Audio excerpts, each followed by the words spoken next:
నమస్తే. ఇన్నాళ్ళు నన్ను సపోర్ట్ చేస్తూ, ఎంకరేజ్ చేస్తూ మీ ప్రేమని నాకు అందిస్తున్న ప్రతి ఒక్కరికి కృతజ్ఞతలు. అలాగే ఈ వీడియో కూడా ఖచ్చితంగా మీకు ఉపయోగపడుతుంది. లైక్, షేర్ అండ్ సబ్స్క్రైబ్ చేసి మీ సపోర్ట్‌ని నాకు అందించండి. అలాగే ఈ వీడియో పట్ల మీకున్న అభిప్రాయాన్ని కామెంట్ సెక్షన్‌లో కామెంట్ చేసి తెలియజేయండి. ఇప్పుడు వీడియోని చూద్దాం. నమస్తే, వెల్కమ్ టు అవర్ ఛానల్. నేను పద్మిని. ప్రస్తుతంతో పాటు ప్రముఖ ఆధ్యాత్మికవేత్త, వాస్తు జ్యోతిష పండితులు కేఎస్ఆర్ గారు ఉన్నారు. మాట్లాడదాం. సార్ నమస్తే. సార్ సార్ జూలై మాసం ప్రారంభం కాబోతోంది. సో జూలై మాసం ప్రారంభంతోటే రకరకాల గ్రహరీత్యా కూడా మార్పులు ఉన్నాయి. శని వక్రగతి అనేది జరగబోతోంది. సుమారు 4.5 నెలల పాటు శని వక్రగతి ఉండబోతోంది. అలాగే బుధుడు కూడా మారబోతున్నారు. సో ఇట్లా మేజర్ గ్రహ మార్పు ఉంది కాబట్టి మరి జూలై మాసం ఎలా ఉండబోతోంది, ద్వాదశ రాశుల వాళ్ళకి ఎలాంటి జాగ్రత్తలు తీసుకోవాలి, వచ్చేటటువంటి మంచి ఫలితాలు ఏమిటి, ఇత్యాది విషయాలన్నీ ఒక్కసారి మీ ప్రెడిక్షన్స్ ద్వారా తెలుసుకోవాలనుకుంటున్నానండి. చెప్తారా? తప్పకుండా. ఇక్కడ జూలైలోకి వచ్చేప్పటికి ఏంటంటే మనకి ముఖ్యంగా మనకి జూన్లోనే ఇంచుమించుగా జూలై దాకా ఆగక్కల జూన్ 29కి వచ్చేప్పటికి జూన్ 29కే బుధుడు రాశి మారుతాడు. బుధుడు మారుతున్నారు. అదే రోజు వక్రగతి కూడా శనిది ఇంచుమించు 30వ తారీఖు. అదే ఒక రోజు అటు ఇటుగా అనుకోండి. కొంతమంది లెక్కలు ఒక ప్రకారం, కొంతమంది లెక్కలు ఒక ప్రకారంగా ఏదైనా ఒక రోజు అటు ఇటుగా శని కూడా వక్రగతిలోకి రావటం అనేది ఉంటుంది. అయితే కొంతవరకు మనకి ఏంటంటే అది అదృష్టమైన దురదృష్టమైన ఏంటంటే శని వెనక రాశిలోకి వెళ్ళడు. చూపు మాత్రమేనా? అంటే నక్షత్రాల్లో దిగటం అనేది అయితే ఉంటుంది తప్ప పూర్తిగా మళ్ళీ వేరే రాశిలోకి వెళ్ళడు. కొన్నిసార్లు వేరే రాశిలోకి కూడా కింద రాశిలోకి వెళ్ళిపోవటం అనేది ఉంటుంది. కానీ ఇక్కడ మాత్రం ఎంత వక్రం ఉన్నా కూడా అదే రాశిలో ఉంటాడు. సో పూర్వభద్ర నుంచి శతభిష నక్షత్రం వరకే దిగుతాడు.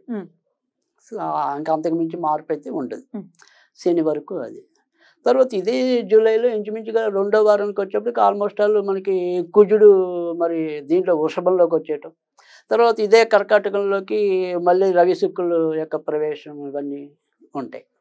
సో ఈ రకమైన ఏదైతే ఈ గ్రహస్థితి అనేది ఏదైతే ఉంటుందో అంటే రాశులతో పాటు ఇక్కడికి వచ్చేప్పటికి సామాజికంగా కూడా ఇబ్బంది ఏంటంటే కనుక యాక్చువల్గా ఇక్కడి నుంచి నెమ్మదిగా తొలి అడుగులు పడతాయి. ఏంటి ప్రభుత్వం ఎదుర్కొనే సమస్యలకి. ఇటు రాష్ట్రం అండి, రాష్ట్ర కేంద్రాల్లో రెండిట్లో కూడా ఒక తొలి బీజం అనేది పడుతుంది. అంటే భవిష్యత్తులో జరగబోయే కొన్ని ఏమంటారు వ్యతిరేక పరిణామాలకి స్టార్ట్గా ఒక అంకురార్పణ అనేది జరుగుతుంది.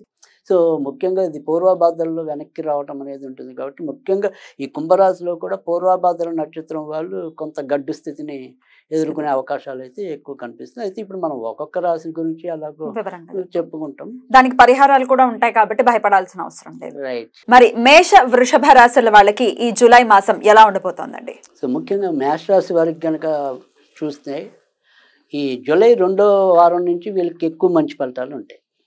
ఎందుకంటే అక్కడి నుంచి మనకి జూలై నుంచి వచ్చేప్పటికి ఏంటంటే ఇంచుమించుగా చతుర్థంలోకి గ్రహాలు మంచివి రావటం అనేది ఉంటుంది. తర్వాత 2వ దాంట్లోకి వచ్చేప్పటికి ఏంటంటే కుజుడు అంటే రాశ్యాధిపతి కుజుడు కదా. సో ఆ కుజుడు గురుడికి వచ్చి చేరటం అనేది, కుజుడు అత్యంత మిత్రులు అవటం అనేది ఒకటి. సో అందుకని ఆర్థికంగా ఎదగడానికి ఏవైతే ప్రయత్నాలు ఉంటాయో ఆ ప్రయత్నాలు సానుకూలం అవటం అనేది మేషరాశి వారికి ఎక్కువ సాధ్యమవుతుంది. తర్వాత వ్యాపారం చేసినా ఉద్యోగం చేసినా ఎంతో కొంత అక్కడ అభివృద్ధి అయితే తప్పకుండా ఉండటం అనేది కూడా ఉంటుంది. ఇక స్వతంత్ర వృత్తుల్లో ఉన్న వాళ్ళైతే మాత్రం ఒకంత ఇబ్బంది పడటం అనేది, అంటే కంటిన్యూగా గ్రోత్ అనేది కొద్దిగా ఉండదు. సో తరచు అప్ అండ్ డౌన్స్ ఎదుర్కోవటం అనేది కనిపిస్తుంది. ఇక ఇందులో ఏదైనా మనకి మేషరాశికి ఉండే వ్యతిరేక ఫలితాల్లో ఏదైనా చెప్పవలసి ఉంటే కనుక అది కొంతవరకు ఆరోగ్యపరమైనవే వస్తాయి. సో ముఖ్యంగా ఏదైతే మనకి ఈ చతుర్థంలో ఉండేప్పటికీ శుక్రుడు, తర్వాత బుధుడు, తర్వాత రవి అనుకోండి, తర్వాత వచ్చే గ్రహాలు ఈ ముగ్గురు కూడా ఇందులో మనకి వచ్చేప్పటికి ఏంటంటే ఈ బుధుడు అనేవాడు మేషరాశి వారికి ఎక్కువ ఇబ్బంది కలిగించడం అనేది ఉంటుంది. బుధ కుజులకి పడదనా? ఇప్పుడు నా చతుర్థంలో వచ్చేప్పటికి అంటే ఇక్కడ కుజుడికి బుధుడికి పడదు. తర్వాత 4వ ఇంట్లో బుధుడు మరీ అంత మంచి ఫలితాలు ఇవ్వడు ఇన్ జనరల్ గా కూడా ఏ రాశి నుంచి చేసిన. సో అందుకని అక్కడికి వచ్చేప్పటికి ఏంటంటే కొద్దిగా గృహ సంబంధించిన విషయాల్లో కొంతవరకు ఇబ్బందులు పడటం అనేది. సో ఏదైనా సరే ఇంటికి సంబంధించిన వ్యవహారాలు ఉంటే సాధ్యమైనంత వరకు ముందు వారం అంటే ముందు సగభాగంలో పూర్తి చేసుకోవాలి. తర్వాత సగభాగం అంతా కూడా కొంతవరకు ఇంటి విషయాలు బాగుండవు కానీ మిగతా విషయాలు బాగుంటాయి. సో ఆర్థికంగా ఎదుగుదల ఇందాకని చెప్పాను, అవన్నీ కూడా బాగుంటాయి. సో మేషరాశి వారు ఈ నెలలో చేయవలసింది ఏంటంటే ప్రధానంగా చెప్పాలంటే కనుక ఖచ్చితంగా సుబ్రహ్మణ్యుడిని ఆరాధించాలి. సో సుబ్రహ్మణ్య స్వామికి సాధ్యమైనంత వరకు కూడా చందనంతో, అంటే వీళ్ళు స్నానం చేసే నీటిలో చందనం కలపటం కానీ, లేదా సుబ్రహ్మణ్య పొటాలు ఉంటే కనుక కొద్దిగా చందనం దిద్దటం కానీ, విగ్రహాలు ఉంటే విగ్రహాలు. సో అలా చేస్తే కనుక ఖచ్చితంగా వాళ్ళకి మంచి ఫలితాలు రావటం అనేది ఉంటుంది. శని వక్రగతికు మరి మేషరాశి వారికి ఎట్లాంటి రిజల్ట్స్ ఇస్తుందండి? అసలు మామూలుగా మేషరాశి వారికి ఏంటంటే శని ఎప్పుడు కూడా కొంతవరకు నెగిటివ్ అనేది ఉంటుంది. అందులో ఇలానే చూస్తారు. రైట్. అందుకని ఇక్కడ శత్రు బాధలు పెరగటం అనేది ఉండొచ్చు. కానీ ఈ శత్రువులు అనే వాళ్ళు మనం ఇందాక చెప్పుకున్నట్టుగా ఎక్కడో ఉండరు, శత్రువులు ఇంట్లోనే ఉంటారు అన్నట్టు. ఇంట్లో నుంచే వస్తాయా? ఇంట్లో నుంచే తగాదాలు ఎక్కువ రావటం అనేది ఉంటుంది. పైగా ముఖ్యంగా ఎవరైతే కొద్దిగా 60+ ఉంటారో వాళ్ళతో సమస్యలు అధికం అవటం అనేది. అంటే శని అనేవాడు ఇక్కడ ముసలి వాళ్ళని సూచిస్తే, బుధుడు అనేవాడు రోగాలను సూచిస్తే, సో దానివల్ల కూడా ఇంట్లో పెద్దవాళ్ళు ఉంటే వాళ్ళకి కూడా అనారోగ్య సమస్యలు పెరగటం అనేది ఉంటుంది. సో అందుకని ఎలా చూసినప్పటికీ కూడా కుజుడిని ఆరాధిస్తే మంచి ఫలితాలు రావటం అనేది ఉంటుంది. మరి వృషభ రాశి వారికి జూలై మాసం ఎలా ఉండబోతోందండి? వృషభ రాశి వారికి అయితే కనుక ఇంకా ఎక్కువ మంచి ఫలితాలు వచ్చే పరిస్థితులు అయితే కనిపిస్తున్నాయి. ఎందుకంటే తృతీయంలో సాధారణంగా గోచారరీత్యా ఏ గ్రహాలు ఉన్నా కూడా అవి ఎక్కువ మంచి ఫలితాలు ఇవ్వటం అనేది ఉంటుంది. పైగా లగ్నంలోని గురుడును కుజుడు కలవటం, తర్వాత వచ్చేప్పటికి ఏంటంటే శని కూడా వీళ్ళకి మేలు చేసే గ్రహం అయి ఉండి ఆయన ఇప్పటికే మరి రాజ్యస్థానంలో సంచారం చేయటం అనేది అయితే కనిపిస్తుంది. తర్వాత లాభస్థానంలో మరి రాహు ఉన్నాడు, పంచమంలో కేతు ఉన్నాడు. ఎలా చూసినప్పటికీ కూడా కొంతవరకు వృషభ రాశి వారికి అయితే కనుక ఎక్కువ ఫలితాలు రావటం అనేది అయితే ఉంది, మంచి ఫలితాలు. సో తర్వాత రెండోది ఏంటంటే ఏదైనా సరే ఈ వృషభ రాశి వాళ్ళు కొంతవరకు జాగ్రత్తగా పడాల్సింది ఏదైనా ఉంది అంటే కనుక కొద్దిగా సంతాన విషయంలో మాత్రం కొద్దిగా జాగ్రత్తగానే ఉండాలి. అంటే ఏమంటాం, పుట్టిన సంతానము కానీ వాళ్ళకి ఏంటి జాగ్రత్త? రైట్. ఏ విధంగా జాగ్రత్త పడాలి అంటే కనుక వీళ్ళకి తరచు ఏమైనా సరే ఇప్పుడు అనారోగ్య సమస్యలు వచ్చే అవకాశాలు ఎక్కువ ఉంటాయి.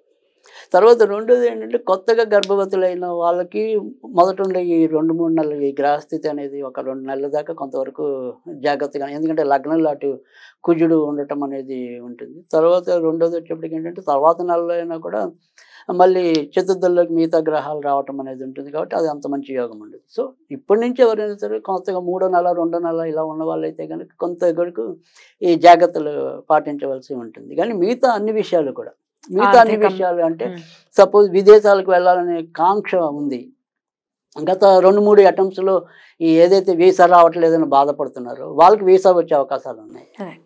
తర్వాత రెండోది వచ్చేప్పటికి ఏంటంటే ఎవరికైతే ఇప్పటిదాకా దగ్గరదాకా వచ్చి ఫలితాలు ఆగిపోతున్నాయో, ముఖ్యంగా మనకి సినిమా పరిశ్రమ వాళ్ళు ఎప్పుడు కూడా మనం వింటూ ఉంటాం, ఈ ముఖ్యంగా ఈ రియల్ ఎస్టేట్ వాళ్ళు ఒక్క ఛాన్స్ అంటే ఆ ఛాన్సులు ఇప్పుడు వీళ్ళకి అందే అవకాశాలు అయితే కనుక ఎక్కువ ఉంటాయి. అయితే ఈ నెలంతా కూడా వీరు సాధ్యమైనంత వరకు ఇంకా మంచి ఫలితాలు పొందాలి అంటే కనుక దుర్గాదేవిని ఆరాధిస్తే మాత్రం చాలా మంచి సుపరిణామాలు చోటు చేసుకునే అవకాశాలు అయితే ఉంటాయి. సింపుల్గా మంగళవారం పూట ఈ దుర్గాదేవికి సంబంధించినంత వరకు అంటే పులిహార కానీ గారెలు కానీ ఇంట్లో ఓపుకున్న వాళ్ళు పెడితే అది చాలా మంచి ఫలితం ఇస్తుంది. అలా కూడా చేయలేని వాళ్ళు ఏంటంటే ఏదైతే మంగళవారాలు ఉంటాయో ఈ నెలలో ఎన్ని మంగళవారాలు వస్తే అన్ని మంగళవారాలు వాళ్ళు స్నానం చేసే నీటిలో ఒక చెంచా కుంకుమ వేసి స్నానం చేస్తే కనుక తప్పకుండా మంచి ఫలితాలు రావటం అనేది ఉంటుంది.